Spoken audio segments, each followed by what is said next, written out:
दोस्तों, चलो ट्यूशन करें कि इस नए वीडियो में मैं विजय कुमार दुबे आपका स्वागत करता हूं। आज जो चैप्टर हम करने वाले हैं उस चैप्टर का नाम है एक्सपोनेंट्स इन पावर। ये क्लास 8th का चैप्टर नंबर 12 है। तो इस चैप्टर को करने से पहले सबसे पहले हम लॉज ऑफ एक्सपोनेंट के बारे में जानेंगे। तो शुरू करते हैं। सबसे पहले चैप्टर का नाम है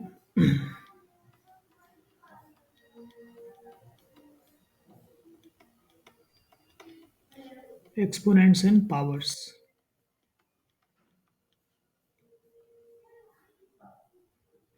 तो सबसे पहले हम देखते हैं कि ये एक्सपोनेंट और पावर होता क्या है। तो आप लोगों ने देखा होगा कोई भी एल्जेब्रिक एक्सप्रेशन जो होता है, फॉर एग्जांपल 2x² ये अपने आप में एक एल्जेब्रिक एक्सप्रेशन है। तो इसमें ये जो पार्ट है इसे हम लोग वेरिएबल कहते हैं, यानी जो x y z a b c d कोई भी अल्फ़ाबेट जो हम यूज़ करते हैं वो कहलाता है वेरिएबल। और ये जो इसके ऊपर लगा होता है इसे हम लोग कहते हैं पावर।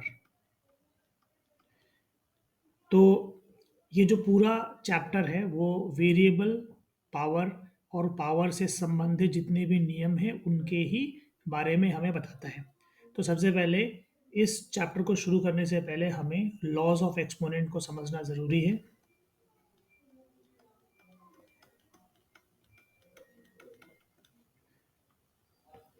तो बेसिकली हमारे पास 6 लॉज हैं एक्सपोनेंट के, जिन्हें हम एक एक करके समझेंगे।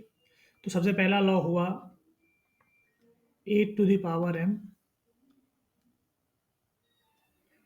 multiplied by a to the power n equals to a to the power m plus n। इसका मतलब ये हुआ कि जब बेस सेम होता है और नंबरों के बीच में मल्टीप्लाई होता है तो हम क्या करते हैं, उन पावर्स को आपस में प्लस कर देते हैं। इसको एक एग्जांपल के साथ अगर हम समझें तो x का पावर अगर 4 है मल्टीप्लाइड बाय x का पावर अगर 5 है, तो देखिए यहाँ पे x जो है वो बेस है, तो ये दोनों का बेस सेम है, नंबर के बीच में मल्टीप्लिकेशन है, तो हम क्या करेंगे, पावर्स को प्लस कर देंगे।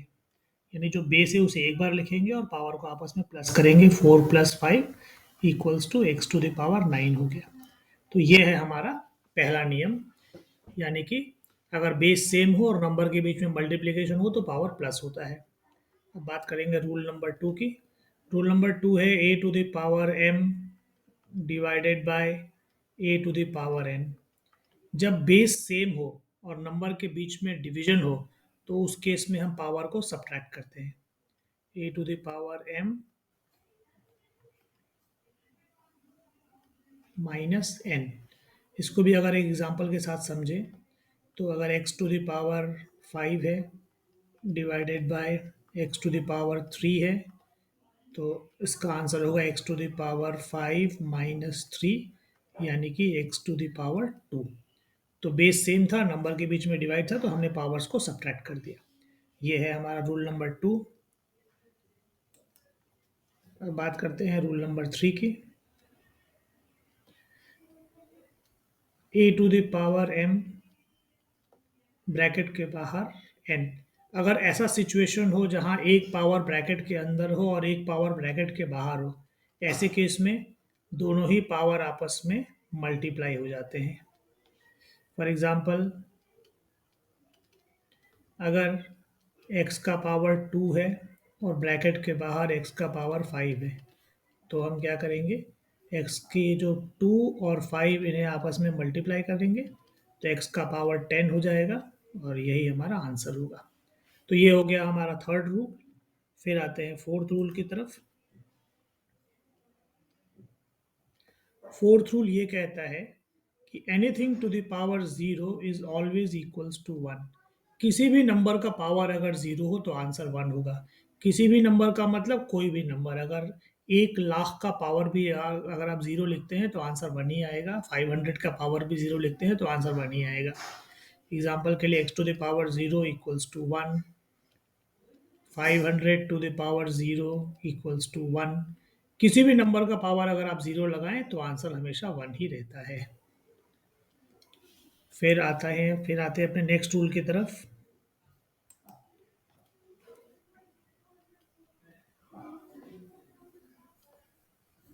a⁴ -m। अगर किसी भी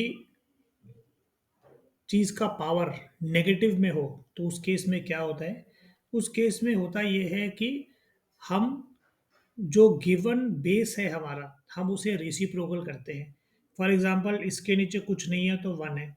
तो जब ये रेसिप्रोकल होगा तो 1 ऊपर चला जाएगा, a नीचे आ जाएगा और ये जो पावर में माइनस साइन लगा हुआ है, ये माइनस साइन यहाँ से हट जाएगा। तो 1/a⁴m हो जाएगा।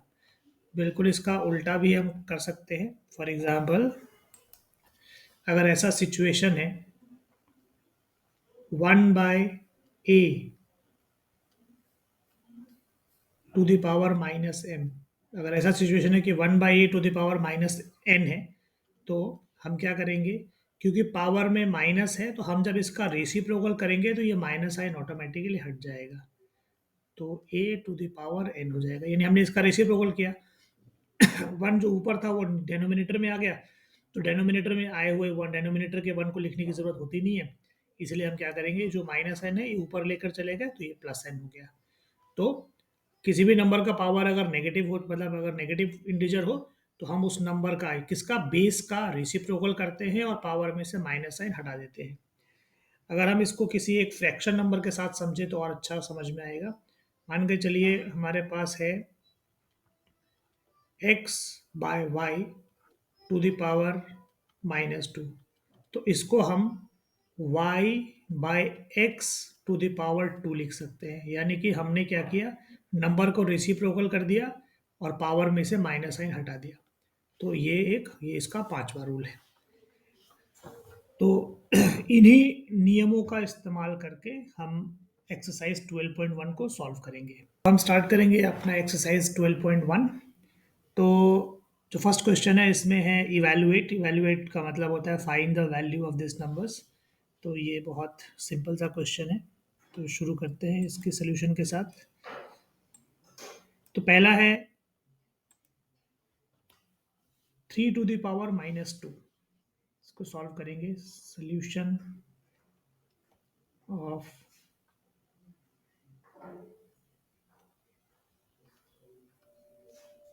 1 का first part 3 to the power -2। तो देखिए, जैसा कि हमने ऑलरेडी बताया कि किसी भी नंबर का पावर अगर नेगेटिव होता है तो हम उसको रेसिप्रोकल कर लेते हैं। तो इसका रेसिप्रोकल, इसके नीचे कुछ नहीं है तो 1 है, डिनोमिनेटर में कुछ नहीं है तो 1 है, तो हम इसे 1/3 लिख के और ओवरऑल का पावर लिखेंगे 2। यानी देखो पावर में से माइनस साइन डिसअपेयर हो गया। अब स्क्वायर का मतलब सेम नंबर आपस में 2 टाइम्स मल्टीप्लाई होगा। तो 1/3 मल्टीप्लाइड बाय 1/3, तो 1 1 ज़ा 1 और 3 3 ज़ा 9। यही हमारा आंसर है इसका।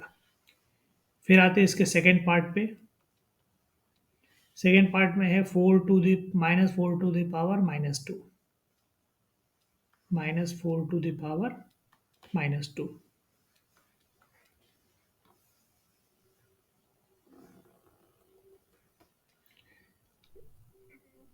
इसमें जब इसका पावर नेगेटिव में है तो हम इसका रेसिप्रोकल करेंगे और पावर में से माइनस साइन डिसअपेयर हो जाएगा। फिर इस नंबर का स्क्वायर है, यानी ये नंबर आपस में 2 टाइम्स मल्टीप्लाई होगा। तो -1 टू द पावर -1/-4, अगेन 1/-4। जब दो नेगेटिव नंबर आपस में मल्टीप्लाई होते हैं तो उनका माइनस साइन कैंसिल हो जाता है। जैसे कि -4 जब मल्टीप्लाई होगा तो 4 4 जा 16 होगा और माइनस माइनस साइन कैंसिल हो जाता है मल्टीप्लिकेशन के केस में। तो 1/4 4 जा 16, तो ये पॉजिटिव में इसका आंसर आ गया। ठीक है। फिर आते हैं हम इसके थर्ड पार्ट पे।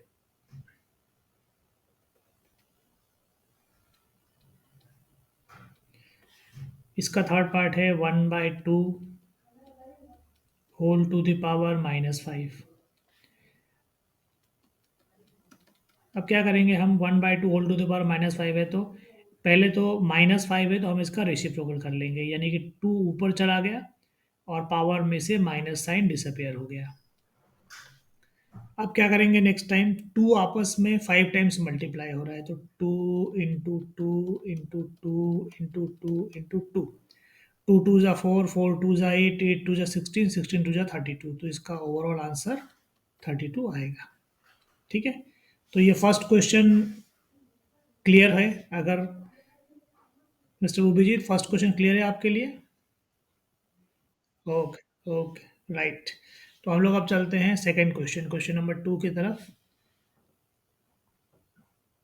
क्वेश्चन नंबर टू है, simplify and express the result in power notation with positive exponent. तो यहाँ पे जो क्वेश्चन दिया है, पहले तो इसको सॉल्व करना है। और अगर पावर कहीं इसका माइनस में आ रहा है तो पावर को हमें प्लस में कन्वर्ट करना है, यानी जो आंसर है उसमें पॉजिटिव एक्सपोनेंट होना चाहिए। नेगेटिव में पावर है तो उसे चेंज कर देना है आंसर में सॉल्व करने के बाद। तो आते हैं अपने क्वेश्चन नंबर टू पे।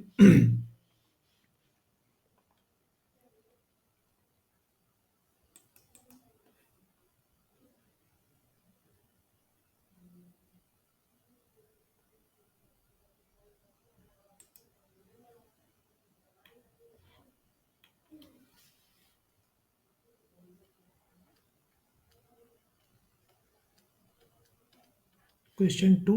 क्वेश्चन टू का जो फर्स्ट पार्ट है वो है -4 to the power 5 divided by -4 to the power 8।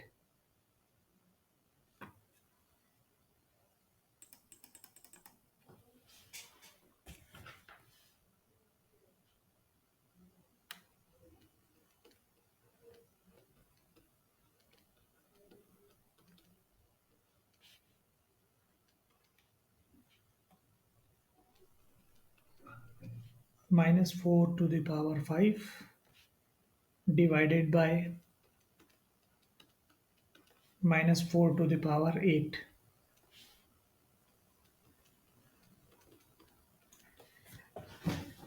इन दोनों नंबरों के बीच में डिवीजन है। पहले तो दोनों जो बेस हैं वो बेस सेम है, ये भी -4 है, ये भी -4 है। तो जब बेस सेम हो और नंबरों के बीच में डिवीजन हो तो हम पावर्स को सब्ट्रैक्ट करते हैं। तो -4, 5 - 8, यहाँ पे याद रखना पहले वाले में से सेकंड वाला ही माइनस होगा।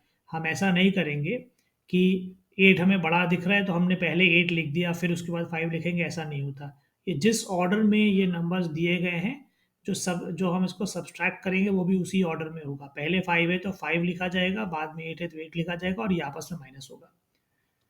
तो -4 और 5 में से अगर 8 चला गया तो बचा -3।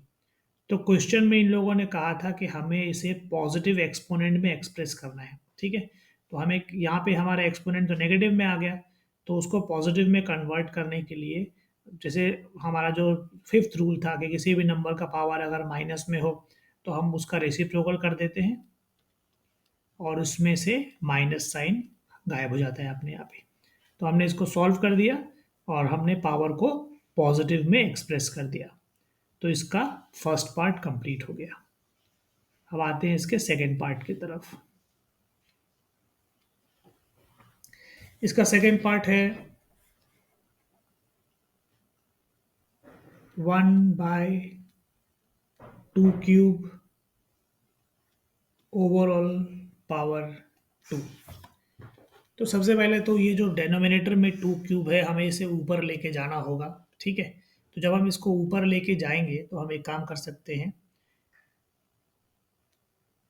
2 का पावर हम -3 कर सकते हैं और इसे ऊपर लेके जा सकते हैं। और ओवरऑल जो बाहर 2 है वो तो रहेगा ही, क्योंकि जैसे मैंने बताया था ना, अगर हमें इसको रेसिप्रोकल करना है तो पावर का साइन चेंज होता है। पावर नीचे प्लस में है तो रेसिप्रोकल जब होके जब ऊपर जाएगा तो पावर इसका पॉजिटिव, यहाँ पॉजिटिव में है तो उसको नेगेटिव में हम कर सकते हैं। ठीक है। फिर 2 का पावर 3, 2 × 6, ये हो गया -6। अगेन जब ये माइनस में है तो हम अगेन इसका रेसिप्रोकल करेंगे, हालांकि हम डायरेक्टली भी कर सकते थे, लेकिन ठीक है, ऐसे करने में भी कोई प्रॉब्लम है नहीं।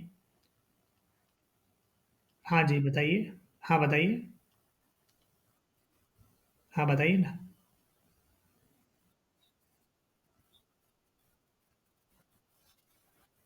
हाँ, हाँ, हाँ, इंटू हो जाएगा, इसलिए 3 × 2 = 6 हो गया है। और यहाँ पे जो है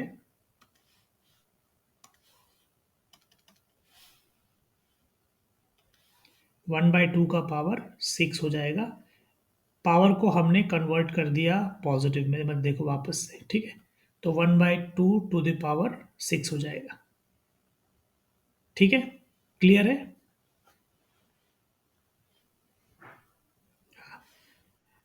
हाँ, अब आते हैं हम लोग अगले क्वेश्चन में, जो कि है इसका पार्ट सी। सी में है -3 to the power 4 multiplied by 5/3 to the power 4। इस वाले केस में इन दोनों का पावर सेम है, ठीक है। तो जब दोनों हमारे जो बेसेस हैं, बेस अलग अलग हो उससे, और लेकिन दोनों का पावर अगर सेम हो, तो हम उन केस में क्या कर सकते हैं, पावर को कॉमन ले सकते हैं। यानी जो ये बेस है, ये -3 मल्टीप्लाइड बाय 5/3, इन दोनों को हमने अंदर ले लिया, और 4 जो इसका पावर था वो हमने कॉमन ले लिया। कॉमन लेने का मतलब है इसमें भी 4 है, इसमें भी 4 है, तो मैंने ओवरऑल इनका पावर 4 बना दिया। इसके बाद हम क्या करेंगे, ये वाला 3 और ये वाला 3 कैंसिल करेंगे, तो ये -1 आएगा। 5 मल्टीप्लाइड बाय -1 हो गया -5, और पावर हो गया 4। तो पावर हमें पॉजिटिव में चाहिए था, तो पावर पॉजिटिव में है। इतने पे ही ये खत्म हो सकता है। ठीक है, इसका ये आंसर हो गया। फिर आते हैं इसके फोर्थ पार्ट पे।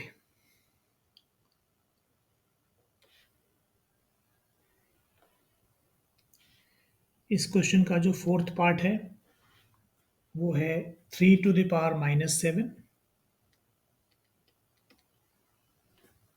Divided by 3 to the power -10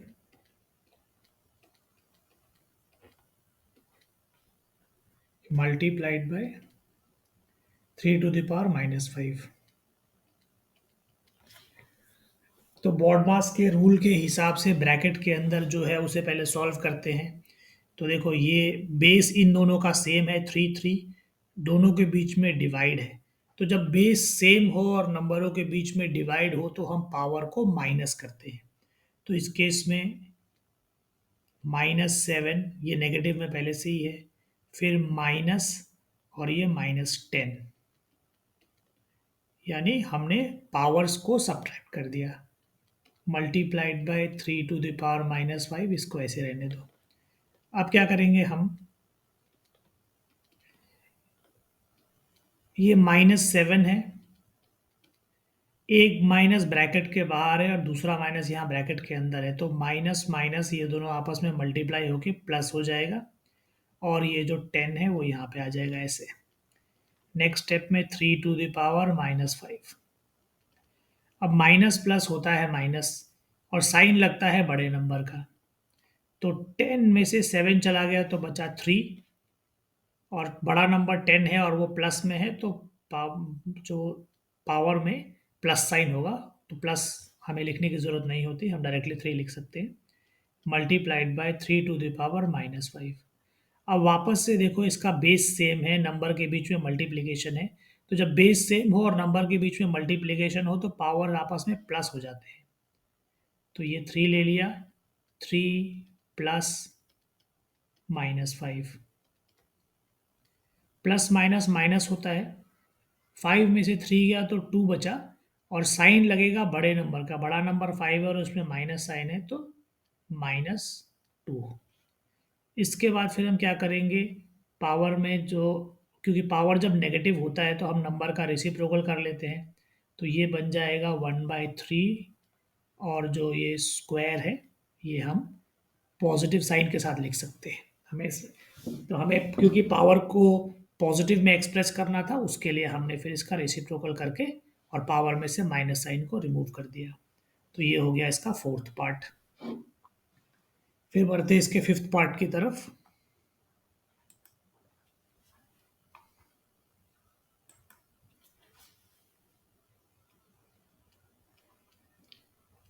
इसी का जो फिफ्थ पार्ट है, 2 to the power -3 multiplied by -7 to the power -3। अब क्या है देखो यहाँ पे दोनों का पावर सेम है, बेस अलग अलग है लेकिन पावर सेम है, तो हम ऐसे केस में पावर को कॉमन ले सकते हैं। 2 × -7,